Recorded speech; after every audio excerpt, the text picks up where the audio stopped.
Well, I am super excited to once again be joined for our annual tradition by the creator of Filsinger Games and Champions of the Galaxy, the Dark Menace himself, Tom Filsinger. Tom, welcome back to the show. It's a thrill to be here, and I am very pleased, and I am looking forward to talking to you and to our fans, our many wonderful promoter fans. Absolutely. Well, it's always a little special sort of. I get excited when I get your email going, hey, are we going to do the annual, run through of the new set? And I'm super excited that you enjoy this because I know a lot of people do too. And I guess we're gonna go through all the characters, but I wanted to ask a question that several promoters asked, because I did put out a thing to promoters like, hey, I'm going to be talking to Tom. If you have questions about Myth Worlds, let us know. And several promoters have asked about your motivation to bring back Godsend into the mix after it seemed that we got rid of him a few sets ago. What was your motivation to bring him back now? Well, it's the same motivation that they keep bringing back the Joker and Doctor Doom and Galactus. A good villain's a good villain. It's really that simple. And Godsend provides a lot of opportunities for ideas and storylines. I really can't think of a better answer than that.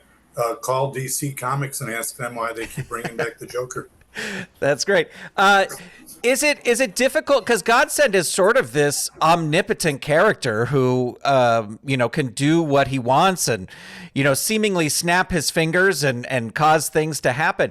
Do you have to be careful writing a character that is like that powerful? Almost like, Superman is so powerful, how are you going to beat him? Is it the same with Godsend? Sort of. There's a hierarchy of power in the universe. Godsend's well above mortals, but he's not the highest. And there are other people at his level, and those people are competing with each other. Kind of like the world we live in today. Where are we? We're the peasants, right? There are people more powerful than us fighting for power, good and bad. And we're spectators, and it's the same in the galactic universe too. There are Godsends, and then there are people. You got to remember that Godsend isn't pure evil. Godsend is a narcissist. A narcissist becomes evil because they hurt others, whether they are doing so willingly or not, just simply to satisfy themselves. Pure evil does harm because it wants to do harm. Godsend does it by accident. They said that about Galactus too. Galactus wasn't evil, he just had to be fed. And so he goes from planet to planet. And so we have a different dynamic with Godsend than Galactus. But it is ambiguous in terms of its good versus bad. Excellent. And you was that a good answer? That is a great answer your question. Absolutely. And but it opens up me to another question anyway to think about is you say that Godsend is more powerful than most of the people I guess we know about in the GWF, and is there somebody above Godsend and will we see that person come into the GWF? Well, now you're getting into a theological discussion. There has to be somebody above Godsend.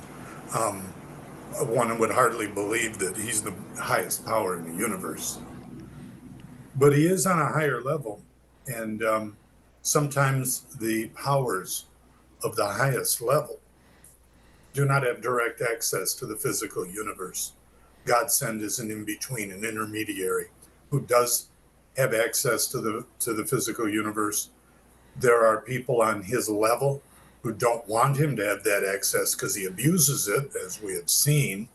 He's reckless with it. And so his battle is ongoing, trying to avoid the authorities on his level. Got it. All right. Well, we will keep our eyes peeled for any other bigger galactic beings. Now, should I write a book sometime about the metaphysics of the universe? I think people would love it. I think people would think it's great. Well, let's as we're gonna go character by character now. And when I did ask promoters to submit questions, message board user the faction asked to have you pronounce the names as we go through, because I guess there's some talk about how to pronounce the names so we can get official wording. But I think for this first character, we don't need a pronunciation for, because he's sort of the headliner, and that is Pinnacle. Oh, Pinnacle? Oh, Pinnacle. Oh, is that his? So this is Pinnacle, and I guess the big question here is, and maybe you can't say, or we'll find out, is there is sort of speculation that this is Perfect Specimen, because Perfect Specimen didn't make his way to the new to Myth Worlds. And can you let us in on your development on this character, and maybe drop some hints on whether maybe you believe it's Perfect Specimen or not?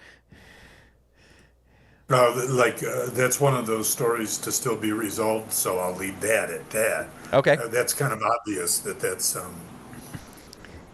possibility, and that will be resolved at some point. So to answer that question just by itself, I would have to say that we don't have the answer to that yet, and anything is possible. Excellent. Well, let's talk a little bit about the character. Where did this character come in when you were developing this world? Was this when you were developing this game edition, was this one of the first characters you came up with? Is Pinnacle? Well, yeah, definitely. The whole, I guess, metaphysics of this universe is that there is a godsend-like being that runs it and kind of operates on the same principles that godsend operates on in many universes. To get a stronghold in those universes is to have a conduit that poses as a hero in order to gain power in that universe. Please watch that concept. It's an old concept that's been used on Earth too. And so this is how he ingratiates himself to galaxies so that he can create the playground for himself to have fun.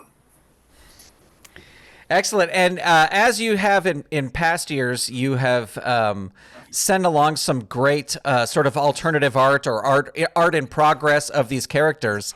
And we have a couple here for Pinnacle. If you want to talk about these, and I kind of put them in order that they were numbered that you sent them to me. So, but here he's a little clean shaven, and he doesn't have all the sort of accoutrement, bangles and stuff. So, I'll just let you talk about these images as we go through. I don't remember the order that I sent. I think this is a good place to start, though, because this looks like the very beginning. And so, this was the prototype to begin with. Now the next step is how to add, or if to add, more accessories, which I wanted to do. I was trying to create a character with a certain kind of look that would have the same charisma, apparent charisma, to a population that Godsend had when he was in, let's say, our universe, the original Godsend. It's got to be somebody good looking, charismatic, that is able to hypnotize the masses. So that's step one. Okay. Oh, yeah. Hey, that's good. I like how you did that. I kept. I don't know if that's the first time that P made it there. It looks like it might have been. The P wasn't there before, right? Right. No. Yeah, it's not there on the first image. Yeah. Right. He needed more. He needed more to define his personality. I was the one who dressed him up. I didn't like those wristbands. I wanted these kind. Mm-hmm. And it's a certain, the beads are there. I wanted a certain vibe for this character, almost a new age vibe. He also got a goatee from that first image to the second one. He got a goatee as well, which I guess is the galactic symbol for evil, right? No, I'm kidding. Well, he is presenting himself as a hero, Yeah. and goatees do look good on some people. It's really that. Um, so I wasn't deliberately signaling that. I was just trying to make him look cool and hip. Now I noticed between these first two pictures and this third one, you can see he got his beads, sort of wristbands, but he has pupils in this third one. Were you toying with maybe him not having pupils to start with, or was that just something I don't remember. Okay. I don't think I was. I think that's just the way that Daryl drew it. And now I wanted the pupils. I didn't want him to be blatantly and obviously evil looking. That's not the way Godsend operates. Well, and I like even in this third image, he sort of gets a little smile too. Like he like it's not a big smile, but compared from the last picture, he does sort of get like a little bit of a, hey, you can trust me. Come on, I'm okay. Well, you want it to be the kind of person that people would look at and say, hey, this guy's cool and he's really good too, and he saved us from catastrophe in our universe. Obviously, this is our hero, and that's the kind of thing I was going for. Excellent. And then over, oh boy, I love those colors. I mean, I love working with Daryl. I love working with Tom. I mean, we're getting just spectacular work in that background, which is the basically the Arc of Eternity arena. And Pinnacle also got a foil card, as well as sort of a like a little giveaway thing. Which version of Pinnacle do you use in your Fed? Do you use the standard version that came in the set, or do you use the foil version? I go back and forth. It depends on whatever I feel is what I want for a certain match. So it really, I can't even give you a rule of thumb on that. I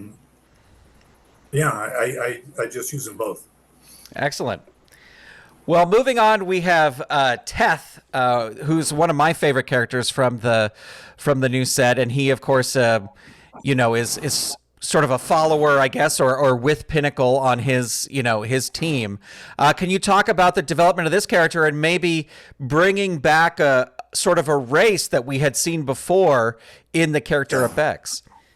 Well, I knew I wanted Pinnacle. He had to have some bodyguards, some trusted people of that type.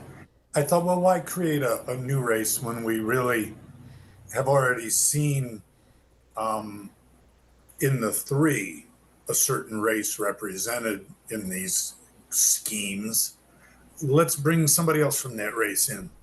I like the added microphones, I guess you'd call them, or that would be too tame a word technologically for this universe. But, those are sort of all-purpose computers helping him to be able to guard and perhaps even attack and defend using those devices provided by Pinnacle. That's what I would say about Teth. Yeah, and I was very excited to see this card because I just know, speaking for myself, but I know other people as well, that Bex was a very popular character. So it's fun to see another, person from that race. And even though I know it's not Bex, but it's fun to see sort of that little world get another piece added to it, Yeah, I agree. That came a little later, actually. What do you mean by that? That came. Well, I knew I wanted the character. Mm-hmm. I might have even written the game card, but the look. Then when it came down to saying to Daryl, what do I want him to look like? It dawned on me to use somebody from the three for that. So the character existed before that race was used. Yeah. Mm-hmm. Excellent. Well, then we have Demonicus, who I think out of the whole set, as far as we know, is the only sort of upgrade or character that got an upgrade in this set. Can you talk about sort of transforming Demon Godsend into Demonicus? Yeah, Demonicus is thrilled. He waited it out. He waited it out. He stayed loyal, and bang, uh, he's getting paid off for it. And I'm sure he will continue to be being paid off for it for a long time. I don't know how long the GWF is going to be here, and whether he would then stay, which sort of makes sense that he would stay. But it depends on how the resolution is to leaving Mythworlds. But I knew this day was going to come, and I enjoy, because those feuds remain intact then, with him and Grandmaster, with him and Musk, and others. So anyway, then teaming him up with Teth, the two bodyguards, just makes a lot of sense. Yeah, absolutely. Absolutely. Well, now we sort of head on over to Atlantia, the kingdom of Sutek the Destroyer. And we're going to start with Sutek the Destroyer. So, spoiler alert for if anybody's watching this and they don't have Mythworlds yet, I don't know what to tell you. You got to buy the set. You got to read it.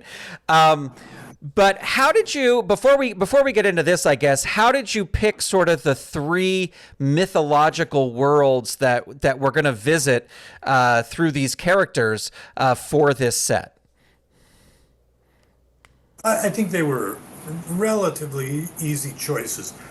Atlantia was in for sure. I'm really a fan of Egyptian mythology. In fact, that was my favorite one to do.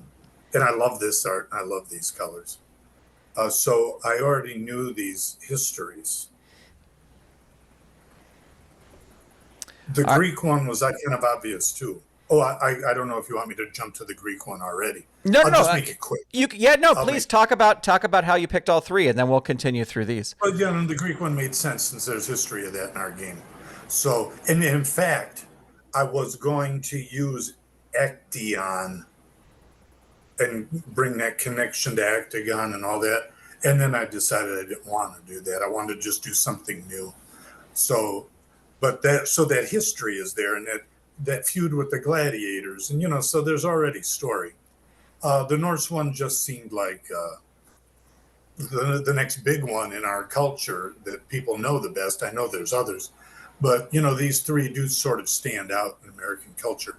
And I knew I would want to work with a character with the powers of a Loki. And I did.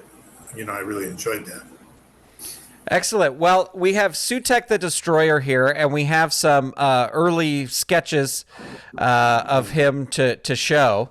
This looks like a very sort of preliminary sketch, maybe, of Daryl's. But it is a little bit of a different pose than we wound up with. Right. I don't, sometimes I just trash things and all that. So I haven't sent you every single thing between us, but oftentimes we start with poses. And this was one of them that I didn't like compared to the one we used, which I like a lot. One of the tricky parts was Anubis and Sutek technically look alike. And so I wanted them to be distinguishably different, even with the similarities there. And so we accomplished that by giving Sutek more of a helmeted look. Yeah, I mean, it looks like his whole face is covered. Whereas with Anubis, that's not the case. In fact, here's Anubis. I use these little cutouts. So I have this handy because whenever I roll a match with Anubis, this is right there, so I don't forget that we can cancel a move. Yeah. Which is a very powerful thing and is easy to forget, but that's Anubis now. But the point is, you could see that Anubis has his normal face and he has the mask, which is a way to distinguish them. Yeah, and this is a lot of fun because you sent me some of the, which we'll look at here in a second, but you sent me some of the sketches for Anubis. And this first sketch, he's got a human-like face. So that immediately made me wonder, well, do these guys have human-like faces and they're wearing these masks almost like luchador type things? Or is Anubis's face sort of this dog-like, lack of better term, dog-like face? Or does he have... That's how he's known. Yeah. Yeah. This is his real face. that was, I only sent it because that was just simply a misinterpretation or me not communicating to Daryl that I wanted him to still have that appearance. So we quickly moved past this because, like I said, that wasn't communicated in a way that Daryl knew that I wanted the real face. I do Hey, like. can I show you? Yeah, go ahead. Can I show you another surprise? Sure. This sits here in my room on his throne, Anubis. Real nice statuette here. And was that maybe somewhat of an inspiration for this character? Well, a lot of Anubis mythology is an inspiration for this character, but I do like his appearance. I do like what he stands for too. Although I didn't talk about that a lot in the game because it goes astray of the game. But anyway, yeah. So there's Anubis, and as he has been immortalized. And he sits in your office and counsels you. At what? He sits in your office and counsels you.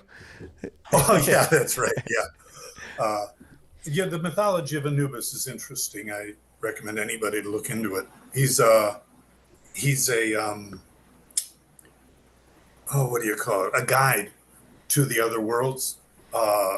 He travels between our worlds and the worlds that are occupied by people like Godsend. I don't know if he gets quite that high, but he travels within mortal worlds. He's known as the god of, well, I shouldn't say the god of, but one of the gods of the underworld in Egyptian mythology. But really, he's a traveler between the worlds. So it's an interesting character. I recommend it. Maybe somebody who could help characters travel to other worlds from myth worlds, right? Maybe. Possibly. Well, that's possible. Yeah. Yeah. What I was going to say about this picture is I love he still sort of has the little dog face on his helmet. It's just kind of hinted there. I just think that was a nice touch if you were going to give him a real face. Nice looking character. I thought I'd send that to you, even though it was not the evolution. Yeah. All right. So this is early, I guess, when we got to the face. This is nearly it, looks like. Yeah. Yeah, it's pretty close. I think we might have one other one here. Oh no, that's it. We just have those two. So there's the final there. Yeah, I can't even really tell the difference. It might just be coloring. Yeah. Yeah, that's really great. Yeah. All right, for this next character, I'm going to let you say her name because this is one of the ones that people going back and forth on the name. I say Iseus. Iseus. That's how I say it. And I again will say what I've said before, because Stan Lee was always asked the question of how do you pronounce it? And he always said, however you want, because it's a made-up character anyway. But I will give you my pronunciation. I say Iseus when I'm talking to myself when I'm playing, and when the neighbors worry about me. I thought his wife isn't named Iseus. Who's he talking about? Okay. So we have some in progress artwork here. I like this one. This one is like very sort of cocky and looking down upon everybody else. But I love it. It's just not the character. Yeah. She's a good guy on the side of Anubis, and they're the heroes. I love that. It's just not the character is all. Yeah. And it's funny because she doesn't look in this picture, and I know this is in the character, but in this picture, she doesn't look like she's super tall, but she's still looking down at you. You know what I mean? Like she's still, even no matter who you are, she's still, but that again, that's not the character. So this is again moving towards, I still wanted a lighter, friendlier, warmer look, more heroic for this character. And that's not much of a change there. Yeah. But then that message got through to Daryl that I'm looking for heroes here, And I love the backgrounds. Now that's all Tom Ricker, and the fact that they all connect. I wanted each planet to have its own color scheme on the cards, and this one was these colors, which I love. I absolutely love them. I love these characters. Well, moving on to Olympus, which may be my favorite of the three myth worlds that we visit. And again, I'm going to let you say your pronunciation of this character because this is another one people were asking about. Right. I say Deus. Deus. That's me. And you know what I've enjoyed playing? Here, I'm even going to show this.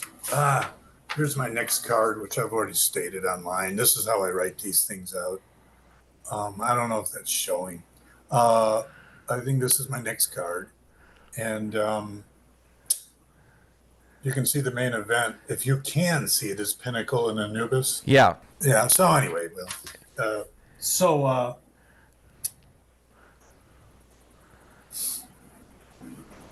I like imagining what the fans of these planets are like. And the fans of Olympus are just all in with the heroes. They're totally in with them, and they're very fervent fans too.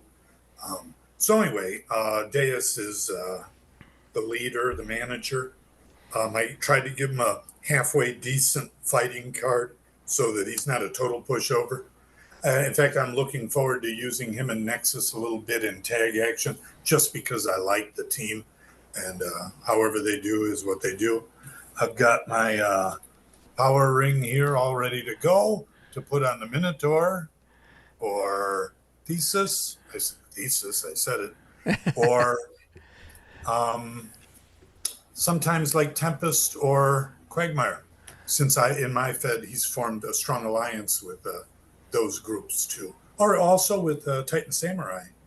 So those good guys are all clinging together with Deus and the Greek team, because Anubis and Isius are a little bit more cautious about new affiliations. Deus is jumping right into them because he's made friends with Nexus and trusts him, in my Fed. Well, I love the concept of the power ring, and I could be wrong because there's so much GWF history, but I think this is like kind of the first time where there's been an item like this where, I mean, we've always had, you know, like the Alpha Stone and things like that gave people power, but this is something where different people can use this item. And I even love the concept that you kind of laid out in the handbook. It's what if somebody stole this and was using it for themselves, you know? Can you talk a little bit about just how you came up with this idea of the power ring as this sort of powerful artifact? Kind of a simple thing. Going back to the 60s, there was this old cartoon on TV called Hercules. Very crudely done, but somehow still had charm. They did something like hundreds of, I don't know, at least 100 of these cartoons. I don't know if you ever saw it. It's limited animation, and yet it's got a incredible theme song, you know, Hercules, da da da da. Have you ever heard of this? I've heard of it, but I haven't watched any of it. Well, anyway, he'd always put on a ring at the end of the show, you know, so that he could get his powers and win the fight. And that might even be part of the Greek mythology lore. I can't remember that. But I thought, yeah, if he's got a ring that he could pass along to his people, that's an interesting thing. And I haven't had it stolen yet. I'm waiting on that one. It's probably going to be Loki, who has already been known to covet this ring. So I haven't gotten to that storyline yet.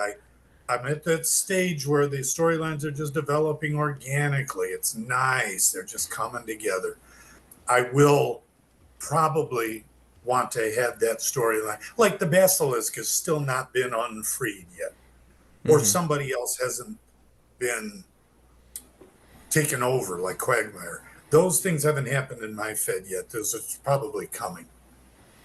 Excellent. Well, we also have a preliminary sort of sketch here for Deus as well. By Daryl. I like immediately from the start, this was what I wanted. So then Daryl presented this to me. This is what I wanted. I don't know what number in the progression this is, but this was certainly enough to say, let's finish it now. Yeah, it's very close to what the final is. And then we have Thesis, who you said earlier, Thesis the Brave, who I will say is my current Galaxian champion. He is, because what I did for mine was when I started this Mythworlds year was Perfect Specimen was my Galaxian champion. So when they go to Mythworlds, Perfect Specimen's not there. But Pinnacle saved the belt from the galaxy. He brought the belt along with us, and Pinnacle, wanting to show that he's a good guy, didn't put himself in the tournament to crown the new champion.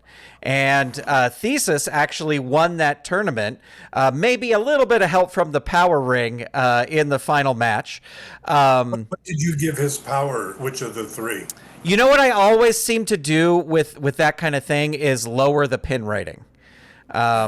That's usually what I seem to do, but he has defended it a couple times, including defended it against Shane, and Shane lost by DQ. So that's how. I mean, yeah, Shane lost by disqualification. So, which led to an interesting feud, which I'll tell you here in a second. But anyway, yeah, this I love all the Greek characters in this. So, talk about the development of Thesis here, and I think we do have some art as well. Right. So we had the pose here. I remember Daryl giving me several poses, and I did like this one. I didn't want that much of his kid face covered, and I wanted him to be holding something. When I went online and looked up for Daryl to tell him what I want him to be holding, I found whatever that weapon is. I don't even know its formal name. And then as soon as I gave him that weapon, I immediately realized I should be using that weapon as part of his story. And I've enjoyed doing that because he's a really classic, noble, good guy, but don't mess with him. If you turn a corner, he'll turn the corner too. You just got to start it. And if you start it, out comes the tamer, and look out. So All right, so now we got the clean shaven one, right? Yeah, a little bit more of his face there. More of his face. And then with the weapon added. Yeah. And then I knew I wanted to have a Minotaur, Asterion. I'm repeating that. Because then I thought, how about if this guy, Theseus, is the one who tamed him? Because it might even be the case that Theseus, it might be Theseus, in the real mythology, was the one who tamed the Minotaur. I can't remember if that's exactly right. And I didn't even want to be exactly right. Because the point is, our myths are distortions of what really happened anyway. So, if this guy tamed the Minotaur and is continuing to be the guy that tames him, let's make them a team. And so that's the way I went with that. Well, I will say that when I looked through the cards the first time, this was my favorite card art, and has become one of my favorite characters here is Asterion. I just really like this art for whatever reason. I just think it's a lot of fun, and I love these kind of off the wall sort of characters. Yeah, and when I play the Power Ring, if they're a tag team, Labyrinth, the power ring always goes to Asterion to make all his zeros plus ones. Because, there's three of them on the card.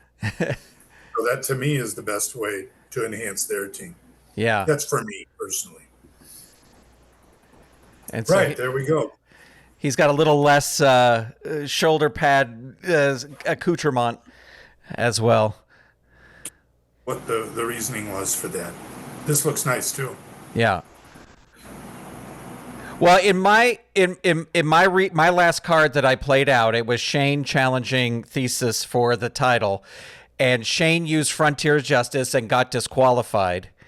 And then Asterion attacked Shane after the match, Because Shane, in my Fed, Shane is just on his own. He's out for himself. He's sort of like the ultimate Stone Cold Steve Austin. He doesn't care about. He's not. He's just out for doing his own thing. And but Asterion attacked him because I just thought of this in the moment, and it made me laugh. And I said, "This is what I'm going to go for."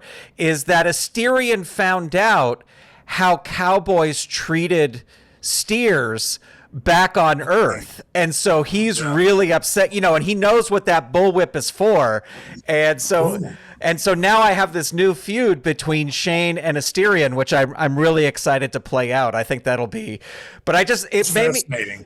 Yeah, it made me laugh in my head with like he found out what they do to cows, on Earth, and he's really mad about it. Well, good for him. He's tolerating what Thesis does to him, apparently. But he can take it out on Shane. Right. And then we move to Valhalla, the world of danger, of course, with Loki here as sort of the leader of that world. Temporarily. Well, at least it's supposed to be temporarily because Odin is away on a quest. Yeah. And they always did this in the Marvel comics too, or whatever. Why would you leave this guy in charge? You know what's going to happen. But whatever. And across universes, they make that mistake. And we definitely didn't want him to look like the Marvel Loki, and so this doesn't. And I like it a lot as having his own look. Right. He's not a great athlete. He's a sneak, is all he is. Yeah. And it shows up in his stats. Well, and I love this artwork that you sent as sort of the preliminary, which I guess you could, looks more like the Marvel comics, maybe a little bit Loki, but I really love this artwork. I think this artwork is a lot of fun, and it's completely different than what we wound up with. So can you talk about the process here?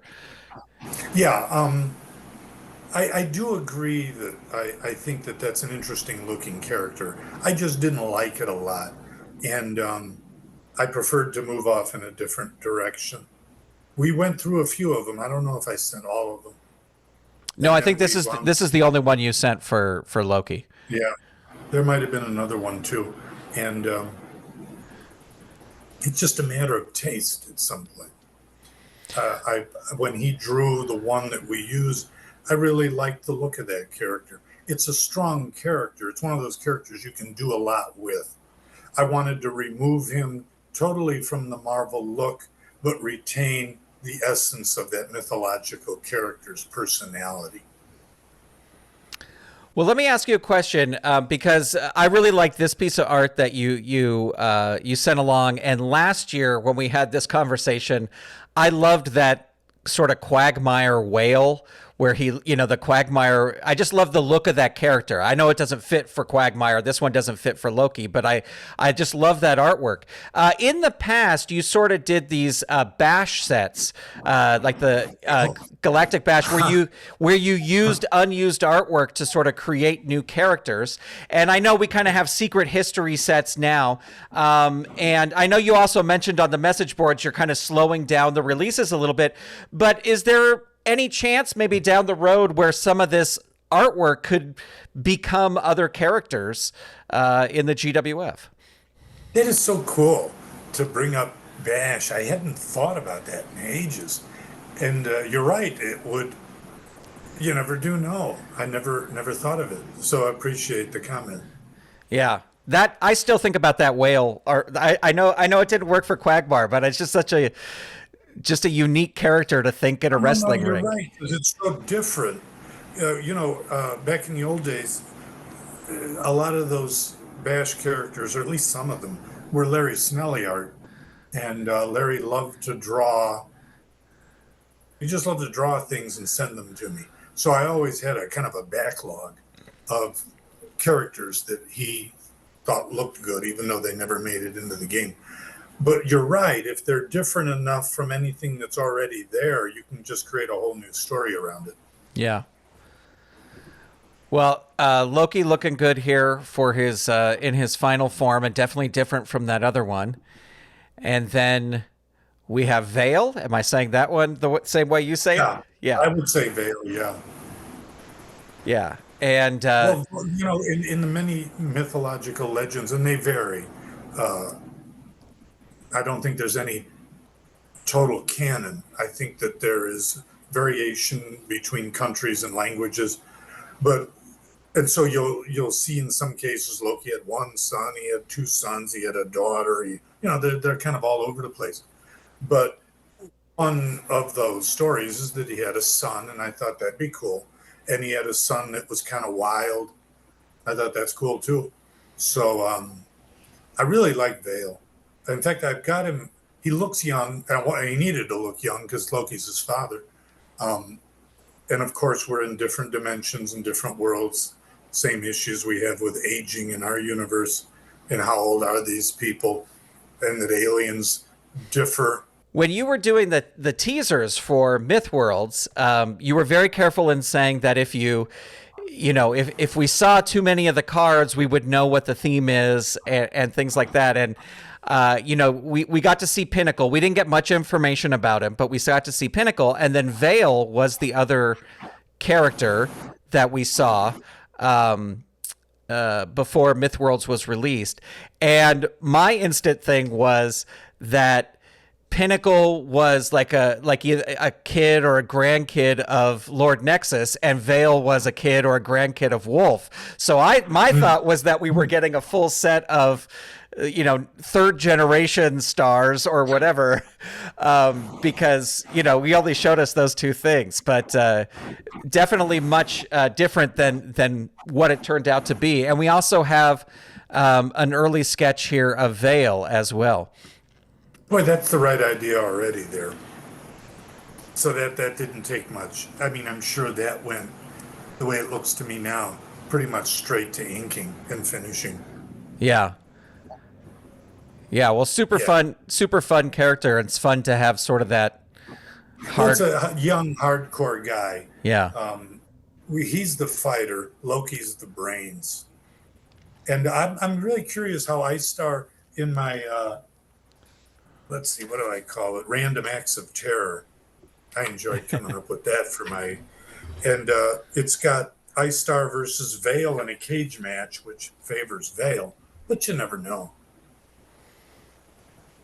Yeah, So I like this character. speaking of iStar, one of my things is, I believe in the handbook. We're jumping back to Sutek and Anubis a little bit here with what I'm going to say here, but in my Fed, I have Sutek trying to convince iStar to sort of be his protege. Like he sees something in him to go up against Anubis. So I don't know. I just love playing with those different relationships. And just because you mentioned iStar, talking about it, where he's and iStar's like, no, absolutely no, I'm not. Right. I'm not hanging out with you. No, but he's like, come on, I'll teach you. Like I'll be your mentor. I'll teach you how to do things. And he's like, no, absolutely not. So. Oh, good for him. That's interesting that he tried. That's cool. And here we have Hell. Yeah. Okay. And we have some preliminary artwork for Hell, which is a little different from what the final one as well. There's a matter of taste again. I just didn't want that. I wanted something a little more dramatic. I wanted that's a little that's it's certainly got the personality. It's a little too laid back for me. I wanted something a little more dramatic. Um, and she might be the only. No, Isis. That's the two female characters. Well, there you go. Then there we did. We hit it. And then I just had to tell Daryl to remove the black background so that we could have Tom do the backgrounds so that they all connect. Yeah, that certainly is very dramatic lighting there too. It's a lot of fun with her face almost Yeah. in shade. Yeah. Oh, and in this one, it's more lit up. It's true. Yeah. Yeah. So anyway, yeah, I like. Well, it's hard not to like these kind of characters. They survived centuries of time, so they must be interesting characters. And that's kind of got an underworld feel here also. I like the Loki group. They're All three of them are evil. All three of the Greeks are good, and the Atlanteans or Egyptians are mixed at this time. Yeah, you get sort of a split in that one. You know, Okay. you're always thinking to keep things kind of even, and you're also asking what's coming next. So, loved creating this set. I've been sitting on this yet again for a few years, and I couldn't be any happier with it, to be honest. So I wanted to talk to you about this, these sort of power effect cards. I don't know if there's a battle effect cards, some other games call them, but can you talk about how you came up? I mean, we talked a little bit about the power ring, but the idea to do this sort of card where you would cut it up and have these little battle cards on your tabletop while you're playing. Yeah, a couple of things. One, we've sort of gotten in the habit now with the Champions new expansions of having some special other thing that goes with it. Started with that something I really liked a lot. It was one of the battle for Central with the Athrons, with all of their stuff that came with that set, plus a map. Um, what did we have? We had a ticket Yeah, ticket. to get to a show. um, we've done some of the foil cards now too. And when I was thinking, what would it be for this? Loki and Deus had some sort of magic or power thing. Well, and Anubis too. I mean, it just became kind of clear that there could be three of these power up things added. The question is, how do you do it? And I think it turned out good how we did it because, like I said, I did it with mine, and they cut out real easy if you can draw a straight line. I mean, cut on it, and that shouldn't be too hard. And I cut them out, and I have them here at the table. Um, it's just an added element for gameplay. This also seems like does that work for you? yeah, yeah. I bought an extra set so I could cut them out, so I could keep one card perfectly mint and then cut up another one.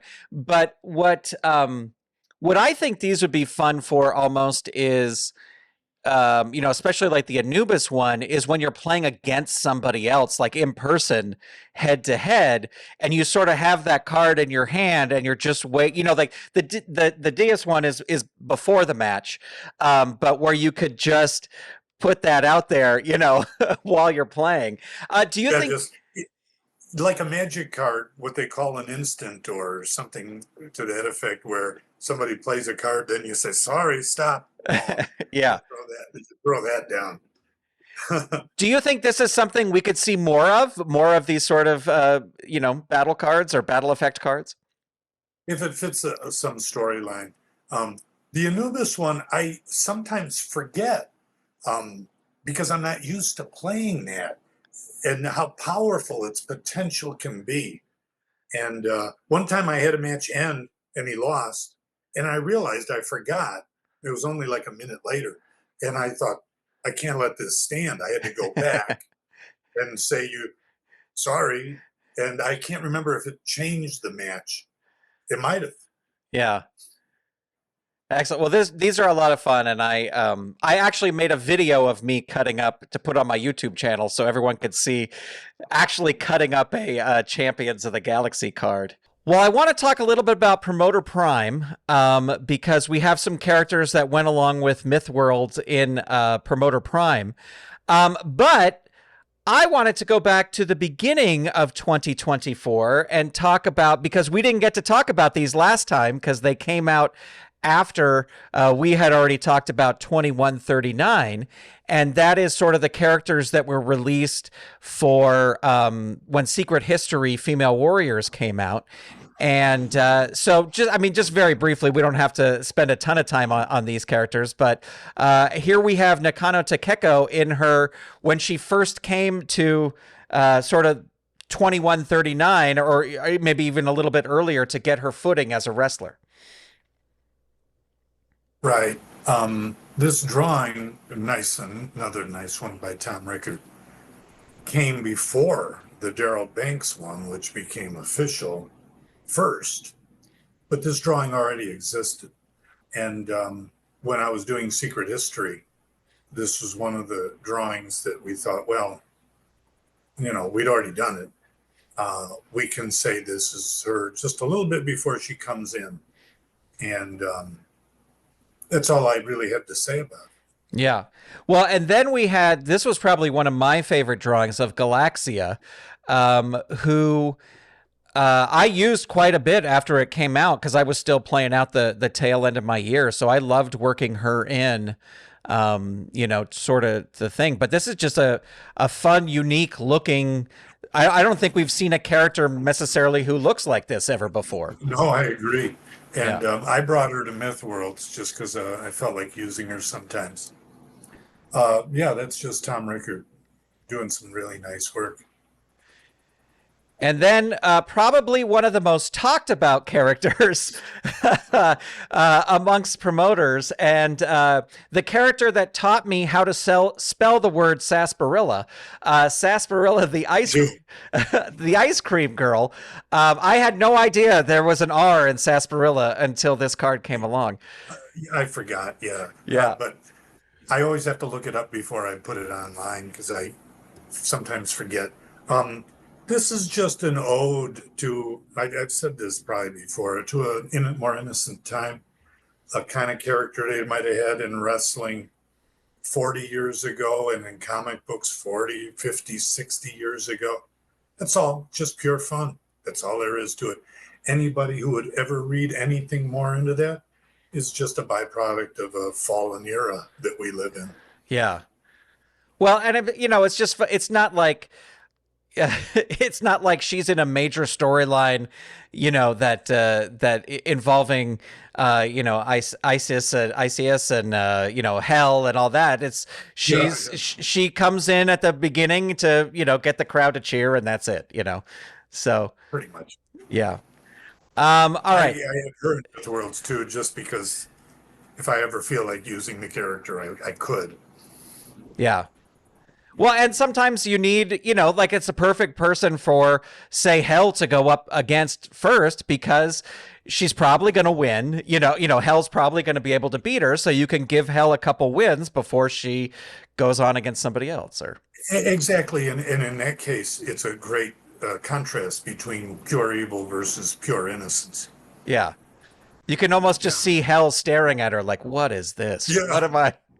What am I looking at?" With her stare. So, and here we have the updated natives that came out around Myth World 2. Can you talk about sort of advancing their characters for this new set? Yeah, well, they've been around for so long without it. I thought they could use it, but I will tell you what really was going on here.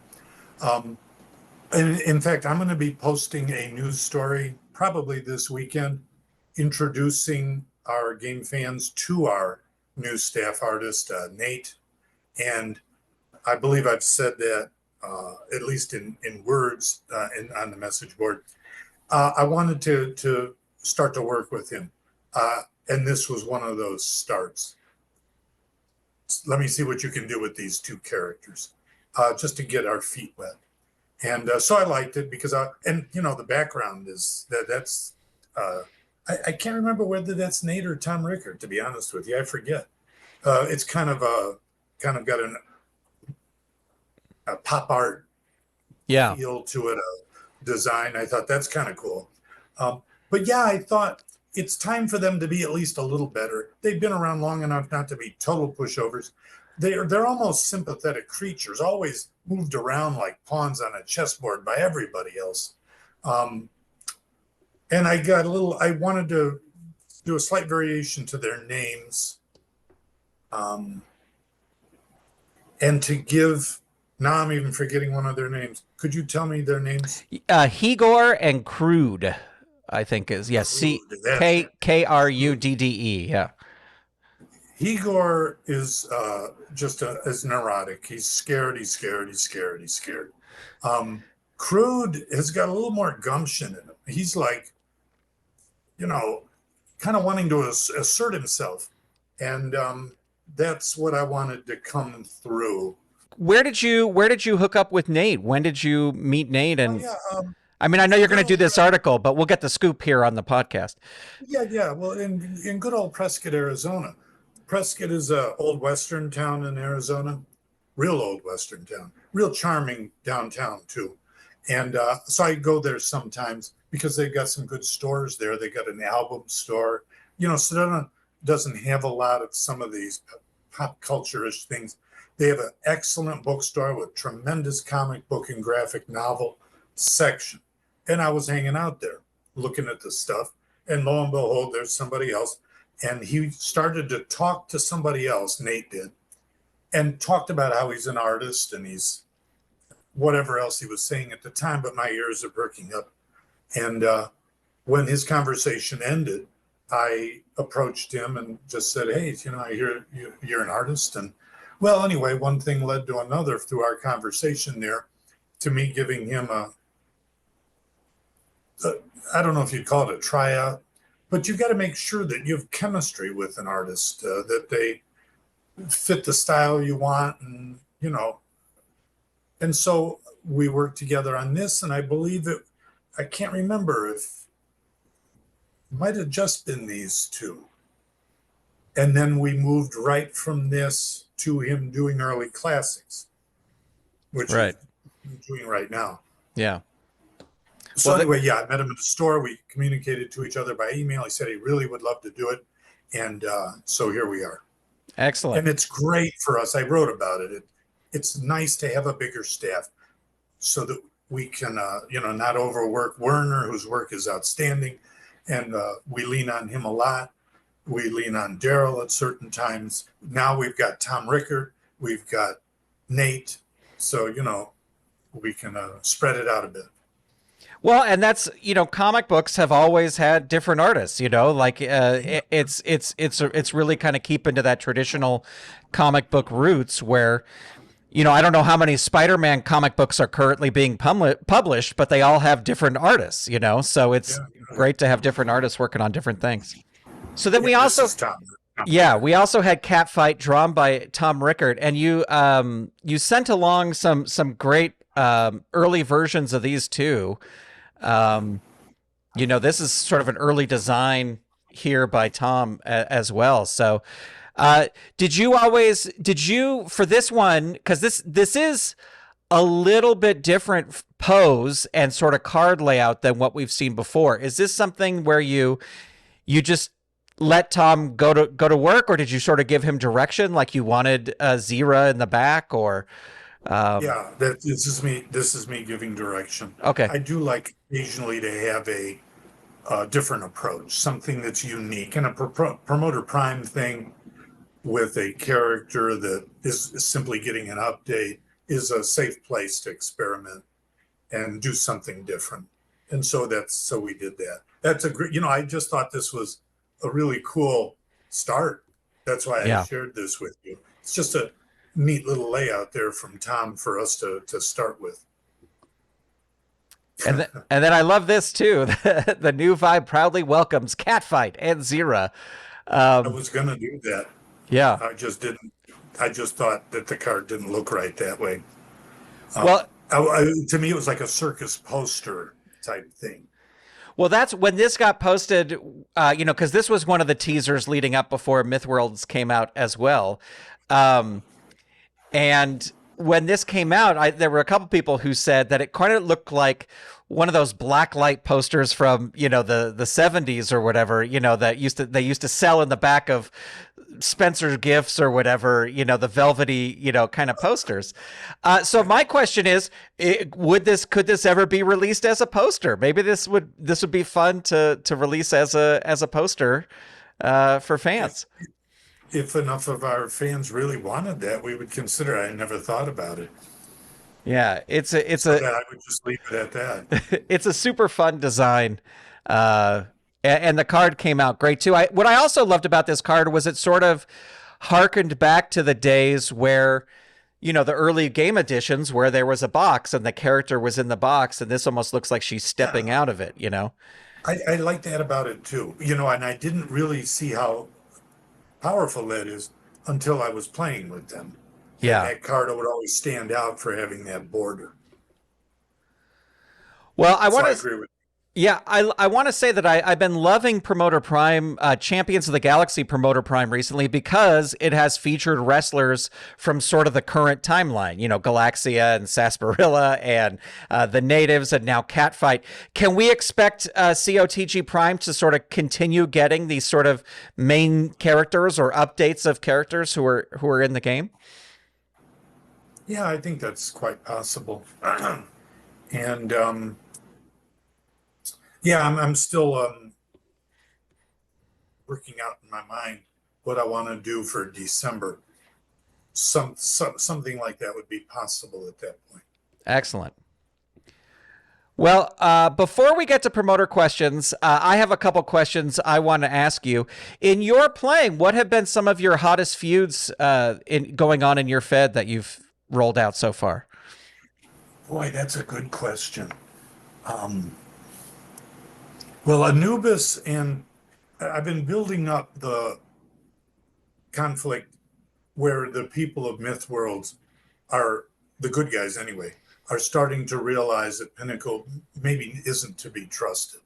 And so Anubis and Pinnacle is the main event on my next supercard. And they both have belts, which is awesome, you know, so it's natural.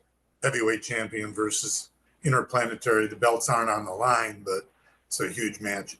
And and if Anubis wins, you know, you never know what that leads to. He might have to get a title shot if he wins it. Um, so that one is one that has been built up.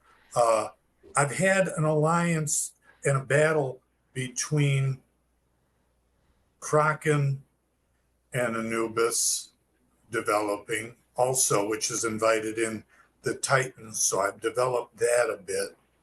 Um, and I guess I would have to go and reread all my stuff to remember because, you know, some feuds build up and then you move on to the next ones that build up. And then it's this continuing cycle of feuds developing. Are there any I'm sure I'm forgetting something. are there any characters from Myth Worlds that have been performing differently than you expected them to perform when you were creating them?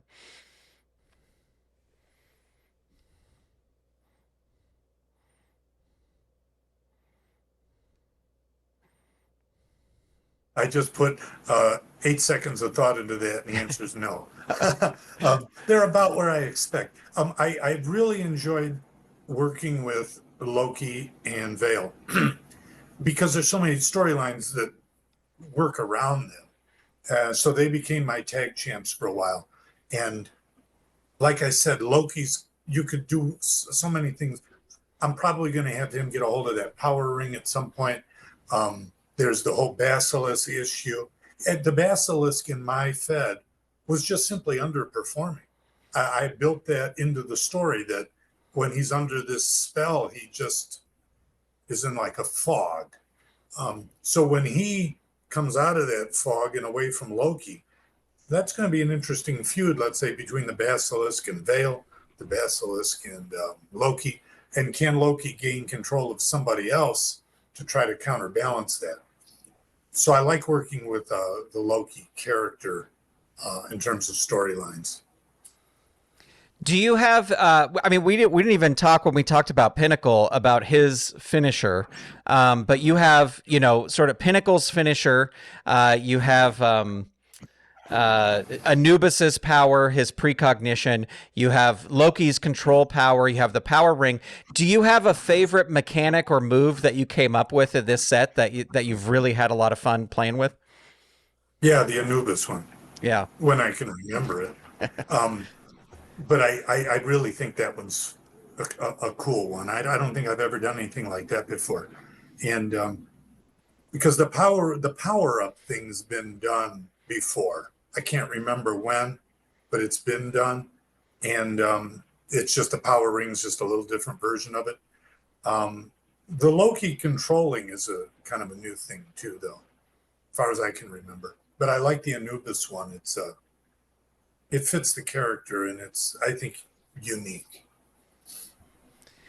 Well, when we chatted at Galacticon about the new set, you mentioned that when or if the GWF ever goes back to sort of their own galaxy, they would go back to sort of the moment they left, meaning that it would be the beginning of 2140. Am I remembering that correctly? Is that still sort of your Yeah. idea?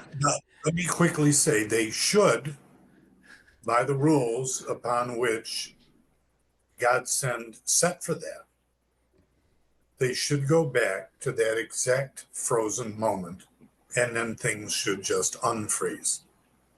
And that's presumably what happened with the Crime Stoppers when they returned. So I hope that's an answer to your question. That is the idea. That is. Yeah. No, The no, next set, it when they return, should be 2140. right. And if that does happen, it'll be this interesting thing where these people have lived this whole other time, you know. Well, and their body Yeah. should remember. I don't know how many.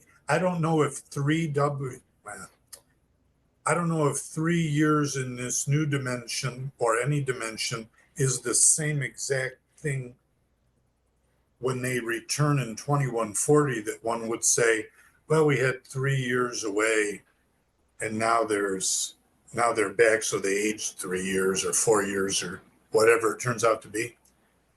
That would not be necessarily the logical conclusion that four sets for us is 4 years, because it's a different universe in which time proceeds in a different pace. Yeah. But their bodies should be older. It's just a matter of how much older. They have taken those bumps. They have forgotten a lot, but that doesn't mean they haven't done a lot. Yeah. It depends on the power of Godsend and how much he can return them. And it's going to be interesting thing as we sell these sets in the future. Let's say now 10 years from now, I'm still planning 10 years from now. I'll be like nearly 80 and you'll be having this discussion with me and I'll be getting up and down very slowly. But there's going to be, when you buy the games, 38, 39, boom, Mythworlds 1, 2, 3, whatever, or not Mythworlds, multiverse 1, 2, 3 with it. And then boom, there's 2140 suddenly out there now. So it's different. Yeah. Yeah, well, I'm looking forward to it. Speaking on that, on the message board, L.A. Wraith asked, at the moment, how many game editions do you see Mythworlds running? And will the new wrestlers be around for a while? Like, say, if they go back, will some of these characters from Mythworlds or the multiverse come back to the main universe? Okay, so for how long, I'm not sure. I do have plans. So this will last at least in Earth years now, our time years, at least another year or two. And that's all I can say. I don't like to paint myself into a corner. But that's what my thoughts are. I've got ideas for this. The second, people, yeah. People coming and going. Who joins the GWF no matter where they go next? Who decides to stay in Mythworlds? This is to be determined by the stories as they develop. And by the characters themselves who tell me what they want to do. That's your neighbors walking by again going, who is he talking to? I know. They're used to it, thank God, by now.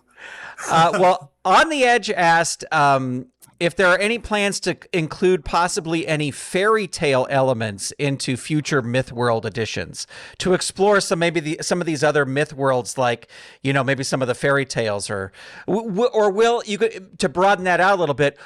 We've seen sort of the Egyptian, we've seen the Greek, we've seen the Norse. Are there other myth worlds you're looking at? All I can answer with that is those doors are open. My creative process, especially now, is both planned and wide open simultaneously. I don't know if that makes any sense, but the creative process isn't really a sensible process. It's a process that's built on a kind of a mystical quality. And so I would just say I can't answer those at the moment. Anything's possible. Right.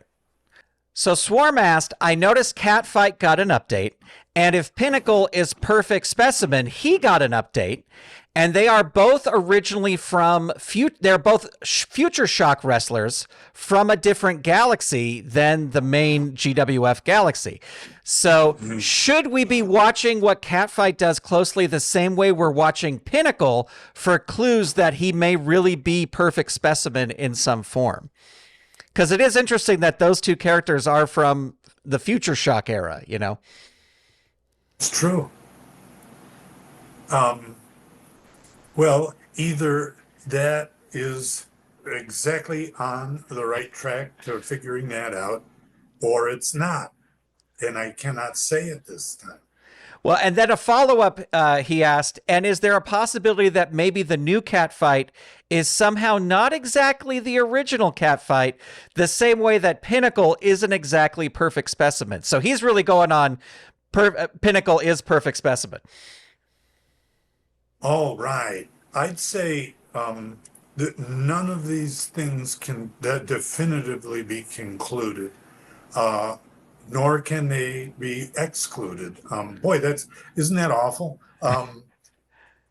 I commend people who see these types of connections and don't want to tie myself down to any of those interpretations at this time. Excellent. Well, our friend Kevin Butcher has a question. KB on the message boards. With God Sent Back, will we ever see Vala released from that cage? Kevin is very concerned about Vala in that cage. Imagine that, an eternity in a cage. Yeah. Can we expect that? I mean, that's yet another loose end that has not been tied up yet. And yet Vala is one of those people on those other levels that are trying to, fighting these battles. There we go again. Anything is possible. These are all very good questions. And the final promoter question I have is from user FCB72. Hey, by the way, since we're heading into an election season, I'm just answering questions like a politician. Perfect. Yes. We will fact check everything after after this podcast. Hopefully that'll be a real one. Yes. So FCB72 asks if Mythworlds is the beginning of Tom testing excursions into other universes, seeing as it said Multiverse 1 on the cover of the handbook, sort of on a semi-regular basis, could we see, say, the Crime Stoppers universe, or exploring where Endgame and Cosmic Woman ended up? I don't know if that's the same as the Crime Stoppers universe, but it seems like Mythworlds and Secret History could open up some doors for other stories to be told. Right. Well, people have to tell me, would they like to see that? I do definitely have ideas in my mind. The Crime Stoppers was never a one and done. That's how much patience I have. They've been gone, years now? But since now it's pretty clear that the GWF is, how does it go? For life, right? I figure I've got the rest of my lifetime to work all these things out. So there's definitely the Crime Stoppers is not done yet. And let me just perhaps these two things do interweave. But certainly there is some logic to that. And I do I get bored easily myself. 50 some game editions I've written. Going to Mythworlds to me was a nice departure creatively that just opened yet more new doors for us to explore. I've enjoyed that immensely, and I guess it'll probably see the fate of a lot of the other worlds I've created. Is when they leave, if they leave, maybe they're in myth worlds forever. Anybody ever think of that? That they'll never be at 2140? It might That this happen. is going to be myth worlds one. No, wait, multiverse one, two, three, four, five, six, seven. To the very end. Myth worlds one, two, three. But anyway, um, if they do leave, I'm certain that there will be people, myself probably included, who would be like, all right, GWF left. Well, what's going on there? You know? Right. And so that could open up a whole new one of those many CPC and many other universes that were opened up. But I like creating new things. And that's why it was time for me to try something new with multiverse. I'm a big fan of multiverse, just like it was big in Marvel and much sci-fi today. It appeals to me not only creatively but philosophically. Because look at the metaphysics of it, the many things that are opened up when you consider those possibilities. And yet, the real important thing is that your main universe remains intact so that it doesn't fall into the chaos that is DC and Marvel. Because they've had so many decades of trying to do the same things I'm doing, but they got a big problem. You can't age Batman. You can't age Superman. I mean, they do that in little spurts. Yeah. Peter Parker went from a 17-year-old teenager to like a 25-year-old and then stopped. And he's aged 8 years in the last 50 years, or something like that. My characters really age. And so I'm able to have this changing, but the universe itself must retain continuity that can be identified. And I am working so hard to maintain that. So I hope that makes sense. I hope our fans do appreciate that I take our universe that seriously, that I don't want it to fall into just this chaos of all these other worlds. Even though those other worlds are fascinating to visit for storylines. Excellent. Well, what do you think of that, Grant? I got a little burnt out on the multiverse style. I'm talking about from a Marvel standpoint, where it's like, oh, there's 8 different Spider-Men, and they, I thought some of those movies were cool, and I like how the main movies have kind of tried to tie in the other Tobey Maguire and Andrew Garfield, I appreciate that, but I'm just like, tell me new stories with these characters. I don't want 5 alternate versions of Spider-Man. So that's why I love Myth Worlds, because Myth Worlds is, we are going to another universe, but it's not, here's the anti-Shane, or, here's this universe's version of the Gladiators. Here are these new characters that are in this universe, the Egyptian myths and the Greek myths and the Norse myths. I like that. I like exploring that kind of thing. And I think on the message boards, I don't know how much you read on the message boards, but there was some discussion about like, oh, we're seeing the gladiators are still fighting the Animen after all these years. And jumping to myth worlds, now you have new feuds. It's like, oh, well, now it's the Greek myth folks against the gladiators, and that's sort of a breaking, and that's what people wanted. And I think this is a lot of fun. My only problem is you have to figure out some way in this universe for us to get more time in the day to play, because I don't have nearly enough time to play as I'm thinking in my head. So if you can get on that, Tom, if you can have a godsend, find something to do about that would be great. Do you want me to start bending time? Please. I'll work on it. I guess that the time is right for that. It's a bigger roster, and that's why I did my latest card in some ways, is to bring in some of the people I haven't had time to do storylines around, bring them into matches that might develop a storyline for them. But you're right. It is a lot. Well, let me ask you this. I mean, now I was just about to wrap up, but you've brought up another question that I'm going to ask you about Myth Worlds. Is how did you decide? Like, because it seems that for the most part, everybody came to Myth Worlds. You know, there were a couple people who were left off the roster and maybe stayed back. But was there any sort of thought of like, you know, how many to bring or how many to leave, or was it just who fit your stories? How did you decide that? Yeah. Well, it was a very inclusive thing. I thought they've been frozen, and Godsend is just simply taking all of them. They didn't have a choice, and we're entering a new world.